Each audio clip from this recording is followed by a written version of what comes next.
Should we get started with this? Get introduced. Hi and welcome to Can Talk, the show where we can talk about movies. On today's show, we have notes. We have a new segment because we watched a film so terrible.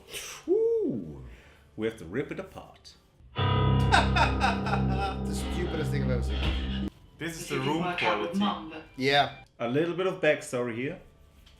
During film school, we went to the BFI, British Film Institute in London, to watch a horror masterclass. And a masterclass It was. The residents of the Hallows estate are on full alert this Halloween night. I think we should have a party here tomorrow night. Halloween party, right? Yeah, we learned something. Oh, we love many things. How not to make a movie. Oh, this is so stupid. This is pathetic. We've seen this movie 2.5 times.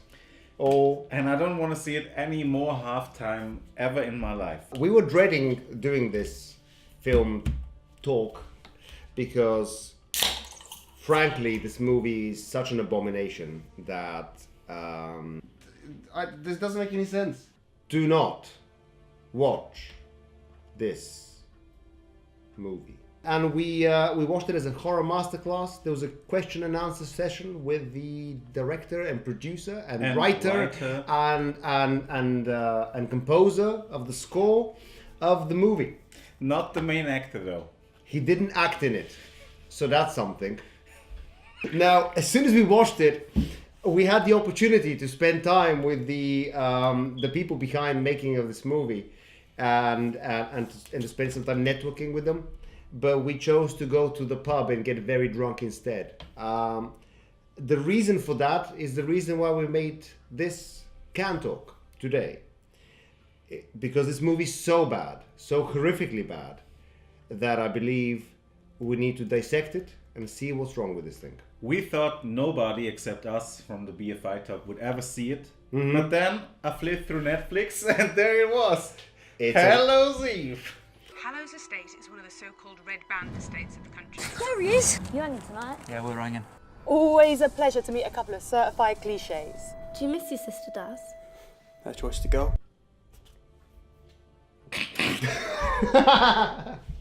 We were going to give this movie a pass up until we saw it on Netflix. Yeah. And at that point we thought, no. Having some terrible movie, watching it at the BFI and it having a limited release and not being seen by anyone is fine. However, Stop wasting people's time. stop wasting people's time. This is on Netflix now. We're doing this is a public service. And I believe it needs to Do be you think I want to watch it 2.5 times? No, nobody should ever have to watch this movie 2.5 times. Not even the editor. I would not wish this upon my worst enemy. Oh, this scene is terrible. Let us begin. Hallows Eve, opening credits. In a nice pumpkin color lettering. So far, so good. So cheesy. That's the color of a pumpkin.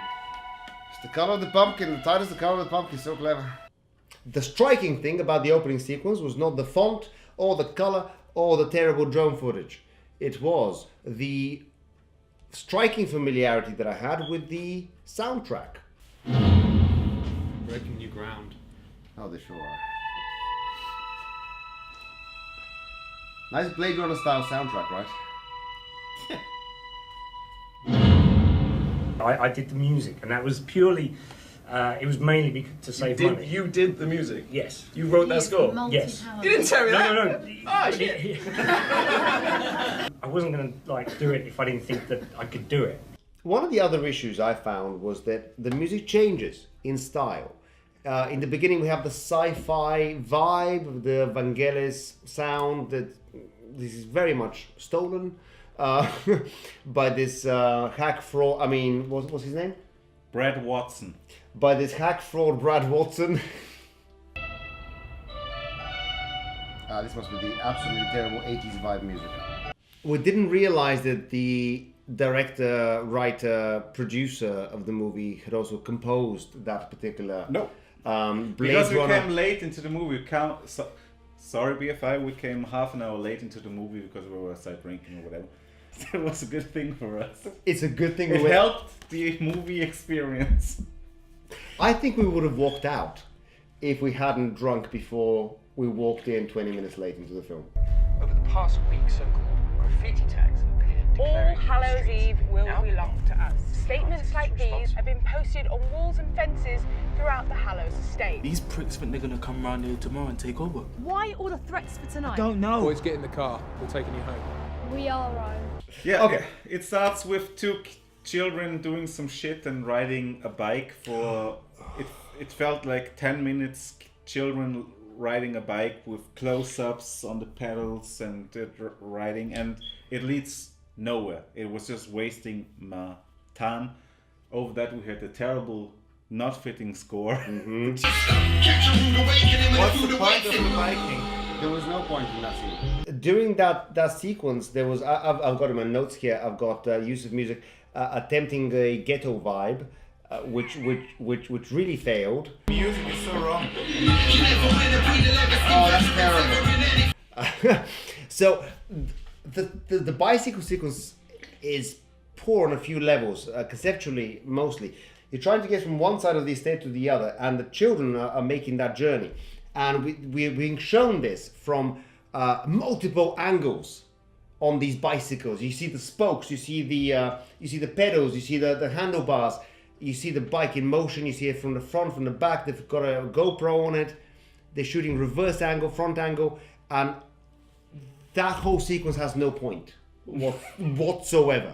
There's no need for that. And actually, because it's shot with like a weird fisheye lens, you don't even get a good impression of the environment. Yeah, and they have a terrible rap song over it. Yep, really just poor. to be cliche. I've got written here, comes across as out of touch cliche. So, Well. high five on that. We made individual notes as we were watching the film. Occasionally they collide. There's a lot that's gone wrong here. I suggest you get yourselves home before the lights go out. Yo, there's something there. There's intruders in my house. They've attacked my brother. Well, I guess spoiler alert. Fuck it. Spoiler alert, yeah. I mean, I don't think... I hope no one will watch this movie. But Don't watch... We've already told you. Why don't watch this movie? At the end, it turns out the villains with the masks who are terrorizing the town are politicians, chief, inspectors, One is a policeman, one is a politician. social worker. Yeah. Yeah. And you see this graffiti at the beginning everywhere. This very simplistic, I would say, graffiti. It's very ghetto, and they announced themselves, and they are going to be coming, apparently, very exciting, on Halloween. And the first question I had was, why announce that you're coming if you're gonna kidnap those people anyway? Brad Watson, please leave in the comment section, why do they announce that they're coming? Brad Watson, let us know. We have no idea. Why Sure would they? Terror, I guess. What? For sheer terror. Just to ramp up the tension, you know. So tense. I'm feeling tense right now. Now, here's the thing. This whole movie is, I'm saying it now, was written, directed, produced, and composed by an out-of-touch, white middle-class loser who has... That is true. Who has no idea about gang culture, about street life. He has no idea about drug deals. He has no idea about violence, really. It feels like a 12-year-old thinks about how does a drug deal work. Yes, yeah. How does a gang work, you know, they talk. The legendary line, "Suck my sweaty sacks." Yeah, it's very confused. Okay, let's go back into the narrative and rejoin the action on the establishment of the Hallows estate. Mm-hmm. Right, because it's the Hallows Eve, Halloween or Hallows Eve. Look, it's Hallows estate. Oh my God, It's so clever. so clever.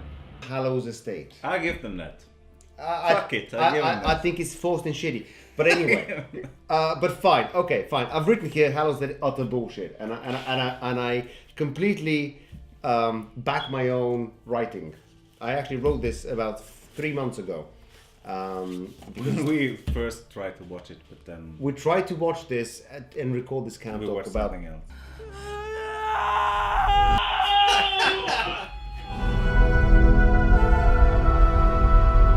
Please! I'm in here! What do you want? You part of this. These guys are really nuts. They're really trying to kill me! Sorry. This isn't one of your pathetic gang fights. Do you even know who these people are? Why did you leave? Oh, and the best thing about the gang, Oh, the gang. with this very, I think the most badass gang member, the black guy, Yeah. is conveniently afraid of Pumpkins. He pumpkins. is terrified of pumpkins. He's afraid of vegetables. Hold on, I Dead have- vegetables. Will it show up again in any point? That he's afraid of pumpkins? Yeah, do they do anything? No, of course not. Don't be crazy. No. It's just one throwaway line as clever foreshadowing. Okay. It's piss poor. Oh, there we go. Foreshadowing. I've written here. Foreshadowing dash. I don't like no pumpkins. I don't like no pumpkins. This, I'm assuming, is a direct quote. I wrote this. I'm assuming it's a direct quote. I've given quotation marks, so therefore this must be a direct quote. So these badass guys don't like pumpkins. No. He's a proper gangster, but he hates pumpkins. He's afraid of pumpkins.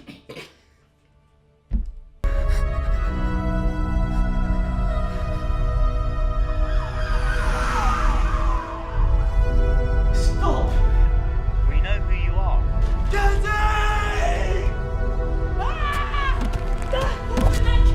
So am I.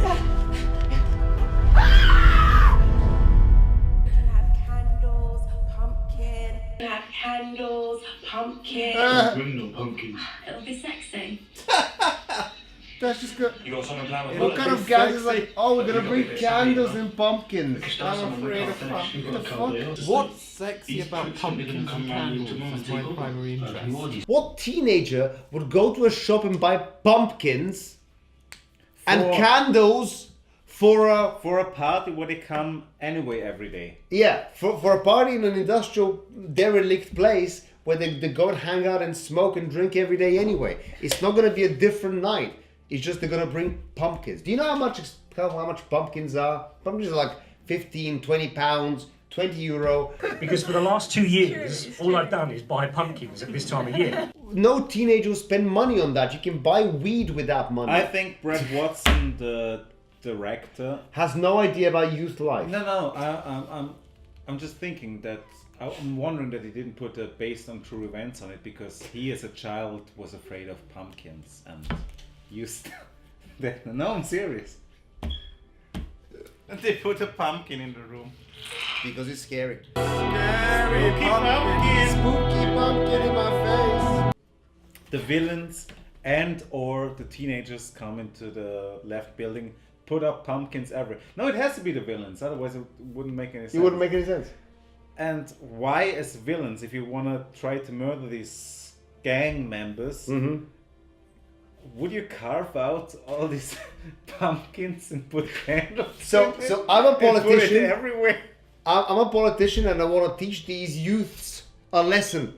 So I'm going to spend my afternoon after being a politician sitting in my living room carving out pumpkins like one after the other. So unnecessary these pumpkins then. Now that we know how much effort And they that went. poor guy is afraid of pumpkins, remember? Yeah. That's terrible. Those hell. pumpkins were fucking everywhere. Those pumpkins in the foreground, pumpkins in the background, pumpkins everywhere. Pumpkins out of focus, pumpkins in the bokeh. And then we had an extreme zoom in close up on a pumpkin with a sound effect as well. And I was just laughing. So scary. This is terrible. Then he did some rapping. Then they did some rapping. Ah, fuck off. That scene was probably the worst thing I've ever seen. The scene is just terrible. No. It is cringeworthy. And then you see this the chubby black girl. Like, yeah, that was cool. I was what? I have to say, the chubby black girl was the worst character in this film. Not the worst actress, I don't think. I mean, she played it badly. But I don't think she's the worst actress. I think her lines were just terrible. Yeah. She has the amazing line of "I'll be back in a minute," which she's able to say in some sort of I'll be back in a second, she says at one point in the film, and she makes that line really pack a punch. I'll be back in a second. That's what I wrote. I'll be back in a second. That's what it was. Right. My lines here says, "I'll be back in a second, dash, ha ha." I'll be back in a second. I'll be back in a second, dash, ha ha ha ha ha. It all makes sense now. Tracy. So all these gangsters, all these teenage gang members, they are hanging out in a industrial location.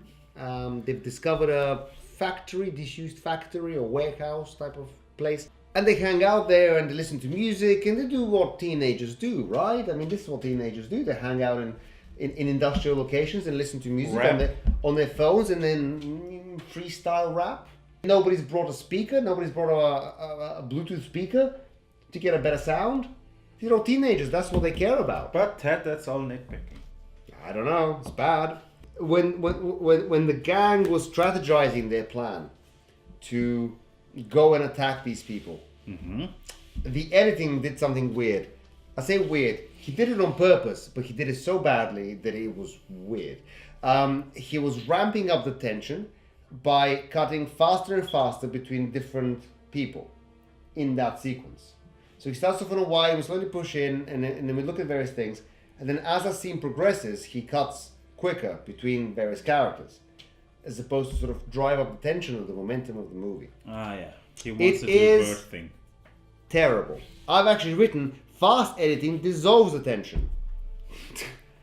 Because you're cutting between things too quickly and you're not seeing the reaction on people's faces. Yeah, like he said in the BFI interview, he did try to do a kind of a bird moment. Yep. When the edit gets faster and faster, but in this scene, changing, it didn't work. Scene of the birds where they attack the sort of petrol station, where every cut, he said, from the beginning of the scene, from him walking into the coffee shop, got shorter in increments to the point where it was like, yeah, and it's just this. Another great example of that is Richard Donner's The Omen, when Damon's on the tricycle going towards, and if you watch that scene, there's like about 20 or 30 cuts in that scene, and it never cuts back to the same shot. It's just bam, bam, bam, bam, bam, and it just gets you on edge. You're over-covering things for a stylistic reason. You're not over-covering because you don't know what you're doing. It's forced. It's a technique that he wanted to use, and he forced it into the film somewhere. Yeah. And he actually does it 2 more times. It may work for another movie, but not for this one. Hold on. During that industrial sequence where the gangsters are having their meeting and deciding to attack these people, there is an odd sequence straight after that involving teasing a black midget. What the fuck is the purpose of this scene? Why am I watching this? Why are they abusing this midget? Yes. It was odd. How did they call it? The piss pants? The piss pants test? Something like that. Something ridiculous. There was no point to that scene. It was just 2 guys and a girl being mean to a short black person. And the whole point of the scene was later he comes up and gets killed. Yeah. But here's the deal. The black guy, the short black guy escapes. You sure you're not confusing him with a black kid? No. Okay. Fair enough. What are you saying? No. That black guy escapes. And then later on in the film, he's apparently been there all along. So I think there's a because I thought he's still thinking he's having his bravery test. What, for a day? Yeah, I didn't wrote this shit. But the script also was shit, so... Oh, the script was super shit. Yeah, that's how it looked to me. And then he gets beaten up with a baseball bat. The guy who beats him with a baseball bat throws the baseball bat away for no reason. And he throws the baseball bat away. I'm not going to need this baseball bat anymore. Don't worry about it. Yeah. Anyway, You use the baseball bat once, you see. It's a one-time deal. You hit a person, and then you you throw it away. Just not Because, why not? The police in this film act like assholes. For no reason, the police randomly drive up and tease characters for no reason. Yeah. So the guy pulls up, gets Twice. out of the car twice, gets out of the car, starts talking to this guy like, "Where were you yesterday?" and "Don't get in any trouble," and "I got your number," and bullshit like that. And then goes back in the car and drives off. This movie suffers from feeling like a soap opera a lot of the time. Either the cinematography, the dialogue, the lighting. Where is this bright blue light coming from? The lighting in the house. When the main character first comes back to the house and his mom is nagging him about hanging out with those people and stuff. That looks terrible. Oh, he goes upstairs and sits on his bed, right? And does nothing. That's a scene. There's a scene of a character going up the stairs, sitting on a bed, doing nothing, kind of looking into the empty space. There's a golden rule. Each scene should move the plot forward. The mother character, actually, the Darren, is it? The Darren character's mother, the elderly lady with the sort of blondish hair down to here. The one with the serious soap opera vibes. She was terrible. Her overacting was an especially insidious type of overacting that I hate, that is very popular in soap operas. That is, everything is so overdone for no reason. The focus of each sentence is in the wrong place. Anyway, so she's bad. She's really bad. I would like to talk about homages. Or so many homages. Look, this is a homage to John Carpenter. It's a homage to that era. He is trying to reference classic films, which is fine. Even if it rips off the same shot, for me, if it works in a scene, it's fine. But he makes us think about a movie that is so much better than this pile of shit that it makes this pile of shit even worse.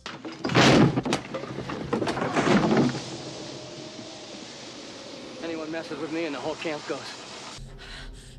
Anyone messes with me and the whole place goes. I say, I know you're going to come up to me and say, can I reword this? But I preempted her and I said, no.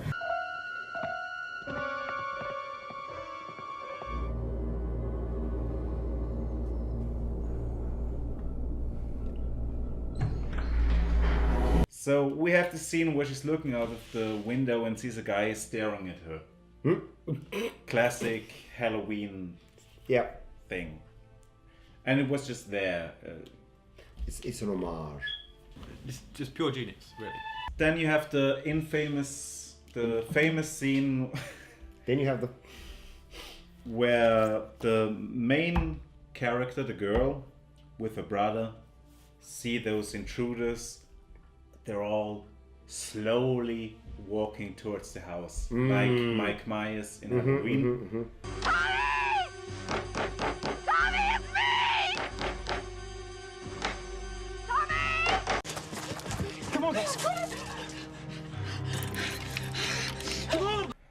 But for those characters who are politicians and who wants to, they have a goal. They want to either kill all that, take them a lesson, teach them a lesson, but they would not walk slowly towards the house. So when she tries with the key, frantically opens the house, come on, go on. You see those people just walking, and I said, why the fuck are they walking here? That scene with the lady trying to get into her house, rummaging around with the key, was so cliche. So this lady, this main character, apparently is the main character of the movie. I don't actually think she is the main character of the movie. I don't know. She shouldn't be. She shouldn't be, and I don't know if this movie has a central character. Which is not bad. No, but I feel like this movie needs a central character, and it doesn't have one. She's not it, I don't think. Here's the reason why. She's supposed to be a street-smart, ex-ghetto type girl who then went off and studied psychology, and she's come back into the ghetto. Now, she's not part of the street life anymore. However, she's supposed to be street smart. She's established as the older brother of one of these main gangsters, the pretty boy gangster, the one that doesn't look like a gangster at all.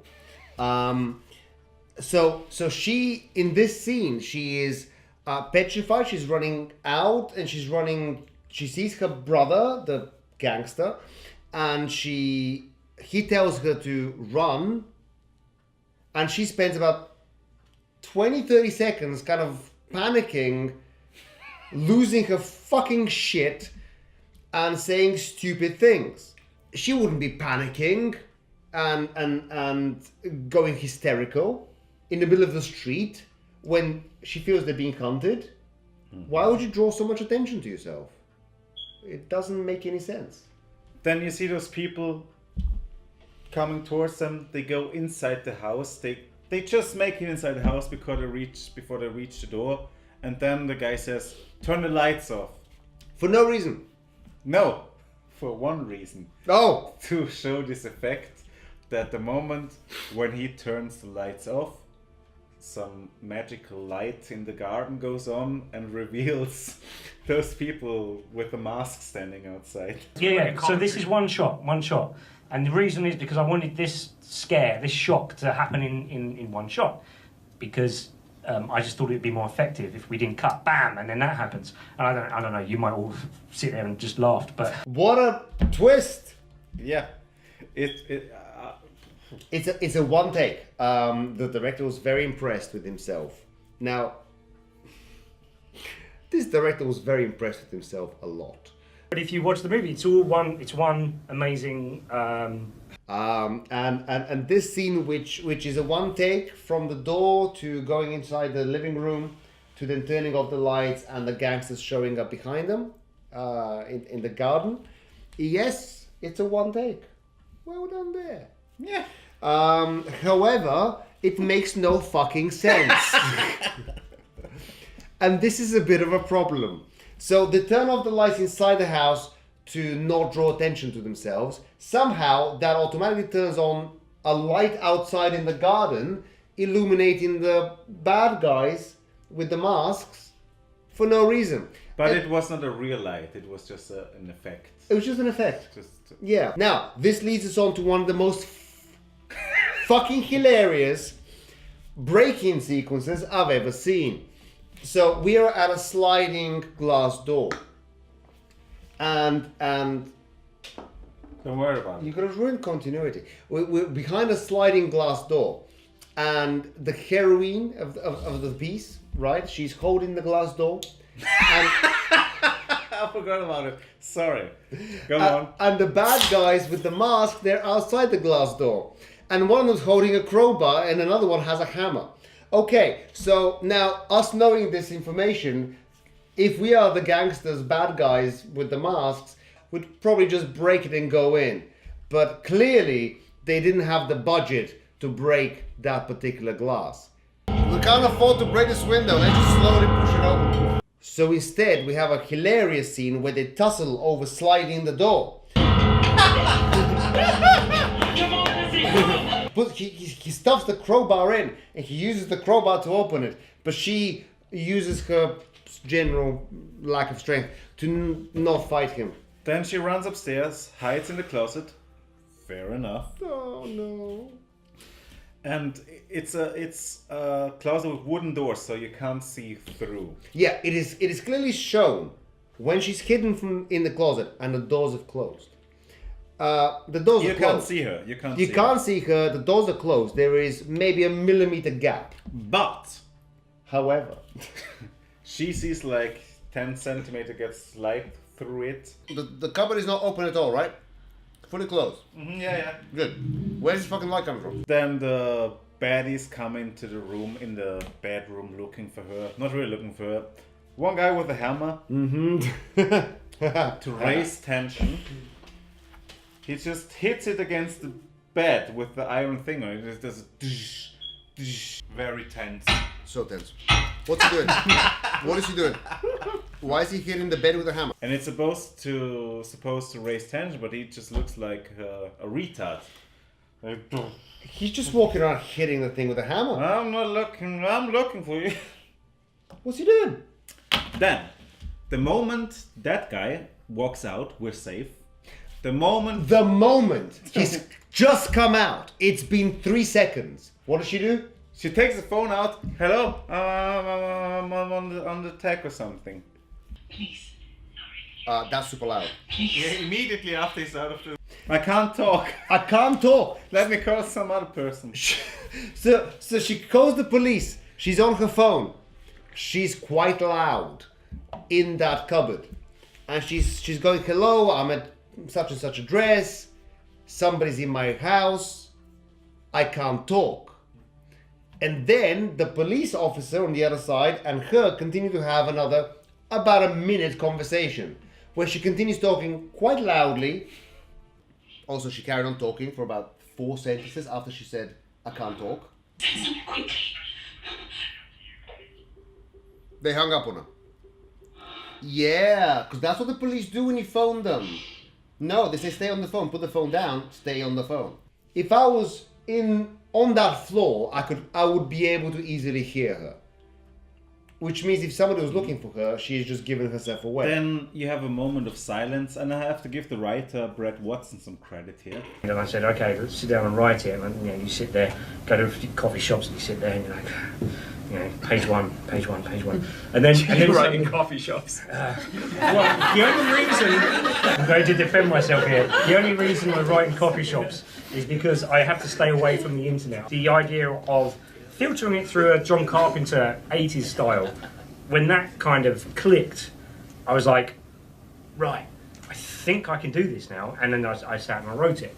Because the intruders hear that and obviously come back in the room and find her. Yeah. Until the twist or the turn of events. What a twist. Her brother attacks the intruders. As they're about to open the closet and get to her. Yes, exactly. Sorry. Yeah. He saves her. He saves her. Yeah. Without knowing her being in the closet. But whatever. Yeah, of course. He has no idea she's in the closet, first of all. Second of all, apparently then he does. Yeah. Because she's thinking about her brother is fighting with the intruders and she wants to get out of the closet. Get out! Which is totally closed again, just a reminder. You can't see through it.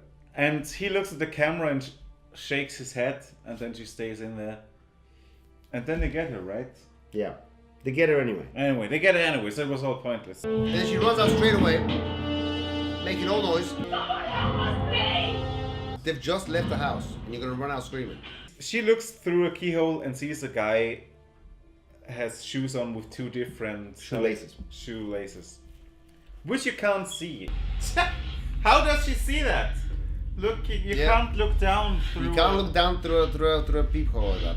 She sees the shoelaces. Oh, she's able to look. She's able to pull the keyhole down somehow, which I didn't think was possible. But she has the juju. No, she has. She can do that. She can do because she was also in the earlier scene where she can see straight. It's real Hollywood movie. It's real Hollywood movie. Don't worry about it. Yeah, yeah. It's bad. The dialogue. Every single line of dialogue was cringeworthy. I'm sorry for the actors. That's so true. Every single line of dialogue was absolutely terrible. Not every actor in this film was terrible. Some were, some weren't. But that was probably the best actress from the movie. What, that social worker? Yeah. Yeah, probably. Wiki is the best actress in this. But if you have shitty stuff to work with... Yeah, I feel for the actors in this. Sorry for them. I feel sorry for them. Especially the girl who plays the main actress. There's lots of great actors out there, lots of really good actors out there that can give you everything you need for your role and give their own unique spin on it. But we love to work with people that we know we're going to get on with, and we know we're going to fit in with our way of working, because your way of working is very, especially when you're making a low budget movie, there's no room for it. You've got no contingency. You know, everyone's got a... After the BFI screening and we were in the lobby, I feel sorry for her. I'm sorry. I'm sorry if you're watching this. shit, we don't know her name. And we were talking can about you get her the name is. She heard us talking about how shit this movie is, and she turned around and smiled. Look, we may not be the only people that had those issues, but certainly we were standing behind them in the bar when we voiced those issues. I want to get to that moment that made it from entertaining, funny film to a clusterfuck of bad filmmaking, which is the scene where her hand is cuffed to the pipes. So, they kidnapped the girl, which has no relation to the gang members except being the brother of one and maybe was a lover of one of them. I don't know. She's been away for years, whatever. Studying psychology. She is a good person. Now. They still take her hostage. For no reason. Then, she wakes up in a room cuffed to a pipe, and in front of her, a few meters away, is a pumpkin. Naturally. But it puts the pumpkin on cardboard in case it drops over, nothing happens. Yeah. This is someone's house. Yeah. She just about touches the pumpkin with the side of her foot, but she's not able to get the pumpkin close to her. She has figured out that the pumpkin has a candle inside, and maybe she can use the candle to burn her restraints off, which are plastic.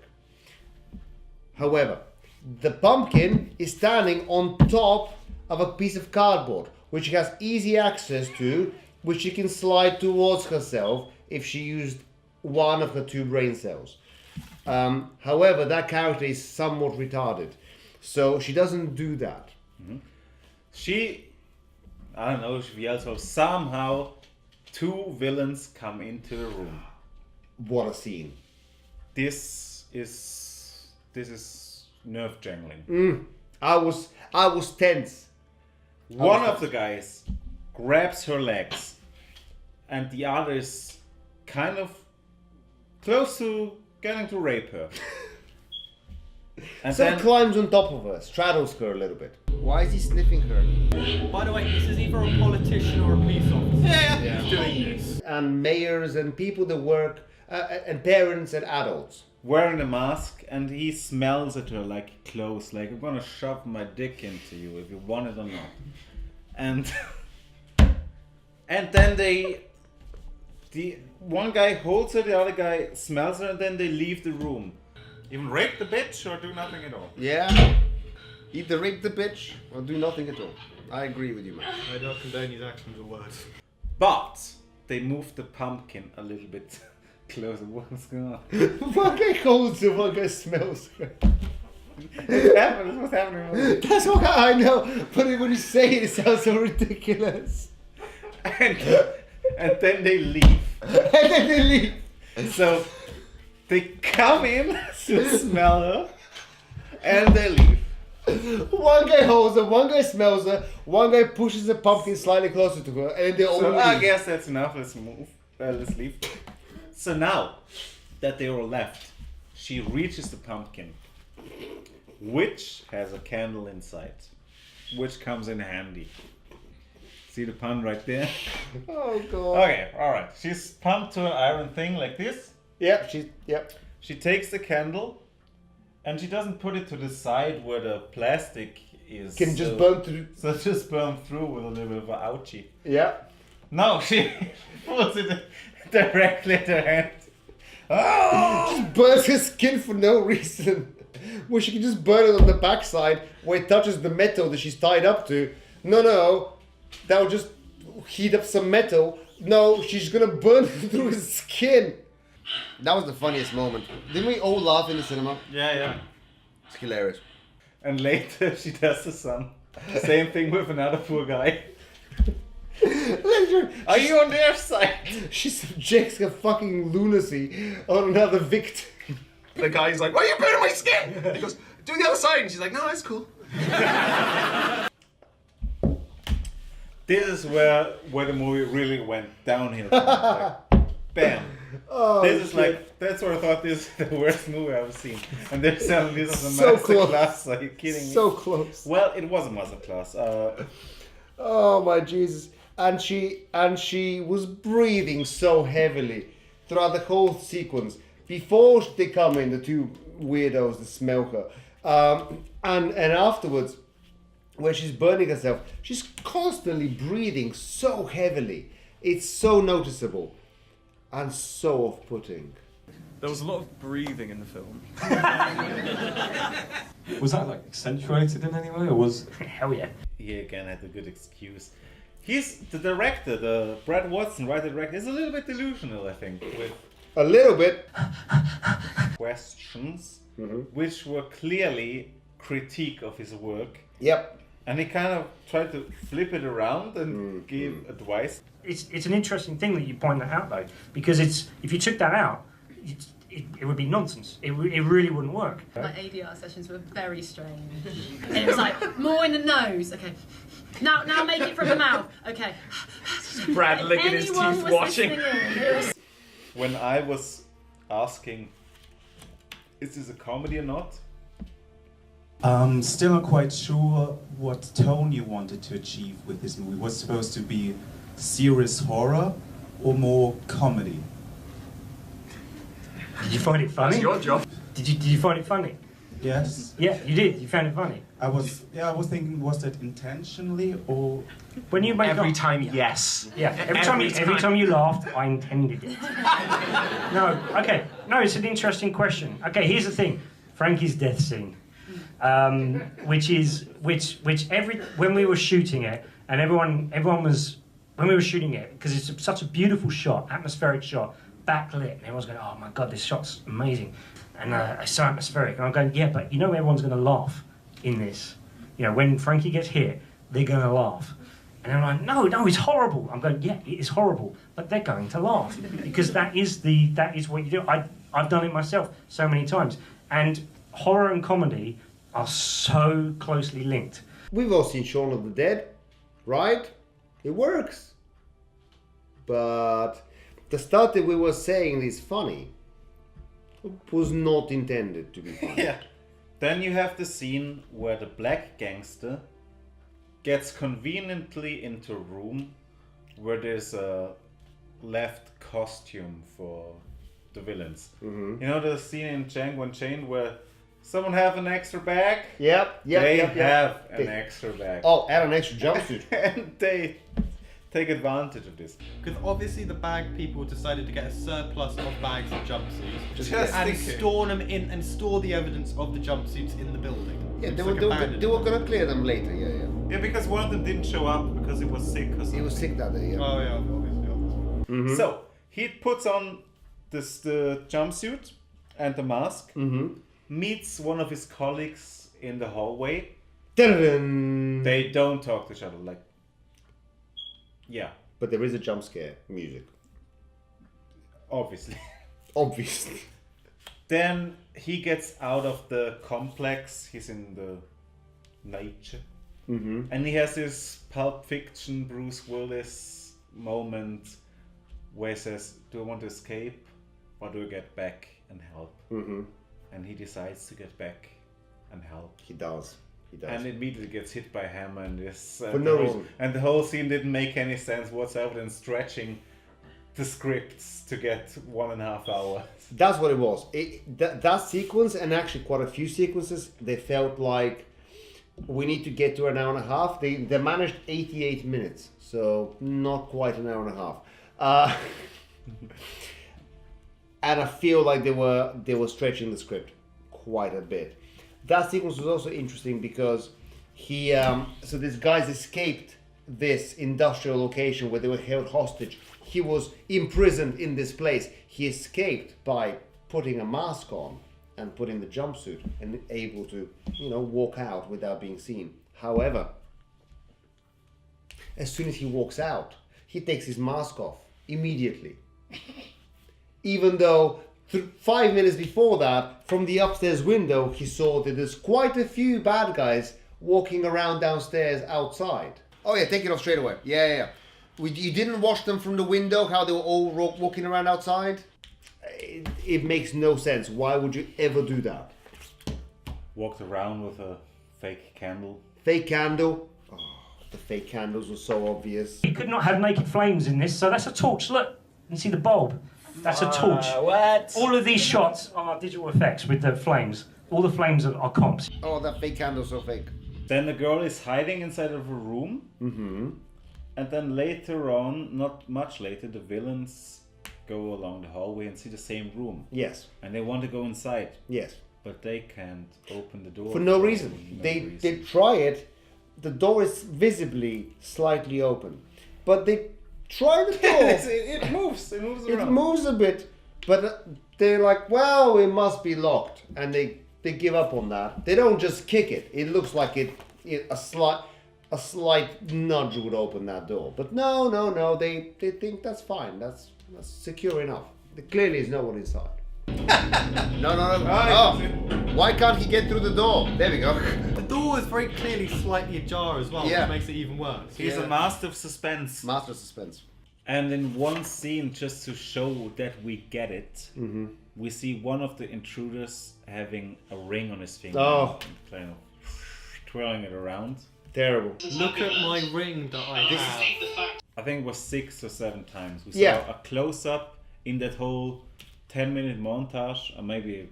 And he was touching it on the radiator, and he was flinging it. Sometimes I felt it was the same footage even. I think it is. Just put in the same ching again. The intruders are police officers, politicians and so on. You see him saying, "We know who you are, you won't get away." And then he does like... so obviously into the camera. Fucking stupid piece of shit! Yeah. Or, yeah. It's really bad. It's so obvious. There's no... this is a movie with no subtlety. It's one of the main issues of this film. Yeah. You have gangster kids who have brand new clothes. That's so bad. You're not gonna have money to be buying brand new clothes all the time. It's quite likely that some of your clothes are not going to be brand new. They're going to be a bit scuffed up, lived in, used. Every single gangster in this film had brand new hoodies and bomber jackets and clothes. Everyone looked like they just walked out of a Primark. And it called attention to itself. I have to say, Brett Watson, the writer-director, Composer, producer, producer, was a bit full of himself. No. That guy's an asshole. No offense. No offense to you, but he made a shitty film. Literally. And he compares himself to the best directors' movies. He does say in this bit. I mean, and I don't even pretend to come to that level of filmmaking. But he clearly compares himself to these people so many times during the Q&A. And then he says, I don't want to shoot the shit out of a scene here.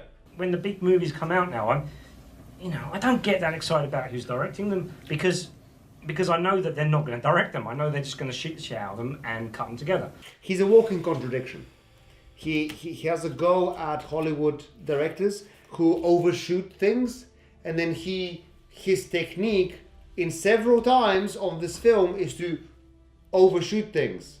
I'm going to shoot the shit out of you in this thing. We pretty much don't cut back to the same shot. We of Sarah. I shot the hell out of her. We're just cutting. All you're going to do is going around, right, I'm just going to shoot the shit out of you today. But like that. Yeah, good. Yeah, right. And that's it. There's a montage of the main girl being abducted, and being transported to the industrial location, which is also absolutely terrible. Here, have some of my notes. Absolutely terrible, and it's shown from a normal kind of point of view of people taking a body or person across. Then it's shown from a first-person point of view of her looking around and seeing like the floor and some trees and stuff. It's terrible. Then he just cuts to random cutaways of stuff along the way that she's supposed to see. Yeah, either do the whole traveling thing from her point of view, what she can see through the thing, or not.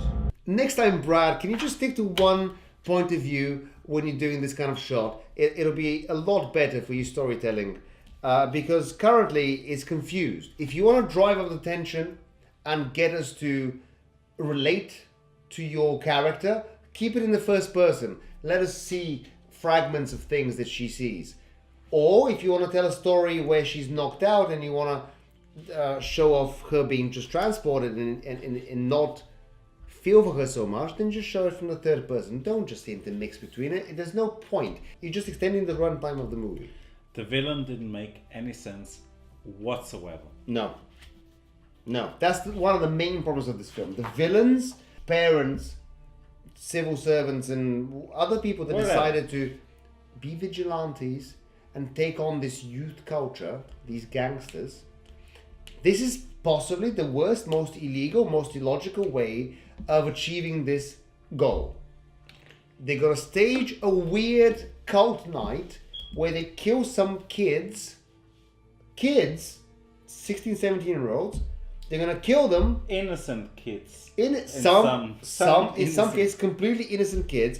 They're not just killing the gangsters. No, they're killing the gangster's girlfriend. But she's just like a random girl. She's not like a gangster. Sex with someone who is doing crimes isn't a crime.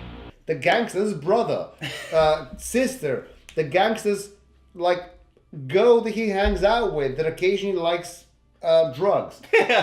Overdose. And her black friend, who was the only one in the fucking film saying don't do drugs and be careful and let's not do this and let's go home.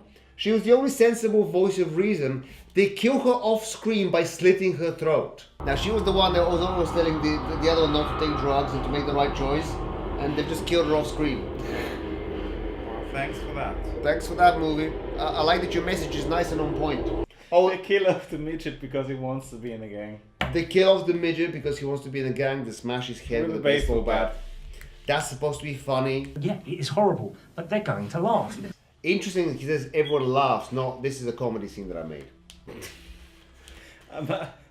Look at my intentionally funny movie. Look at my intentionally funny movies. It's the funniest movie that I meant for it to be funny. And we have enough of this shit. Shall we end this episode on our first Film Carnage thing? Film Carnage. This is terrible. Do you have anything more to say? I have, but I don't.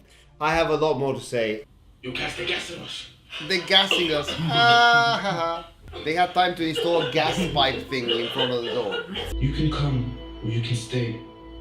I'm getting the fuck out of here. What do you mean stay? How is staying an option? And there's 1, 2, 3. And then the random taxi goes by, but it looks like a police car now. Look. He's also hiding on this side of the wall, and the police are coming from here. They would have seen him just sitting there. Look, this is the point where we give a grading out of 10 of this movie, and I think we should give it a rating right now. You can give it a rating. This is my rating. I've written it down. You wrote a 0 out of. Oh, spoiler alert.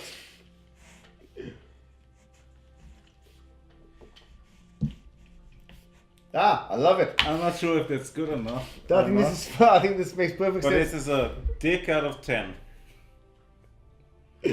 Anyway, I give this movie 2.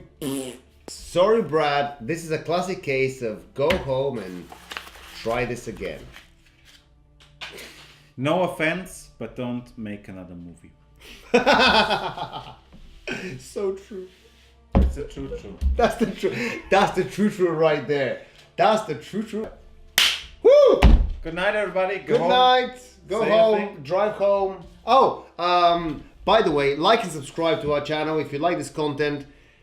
And hit the thumbs up button and hit the bell icon so you can be notified for the next time we release another Cantor.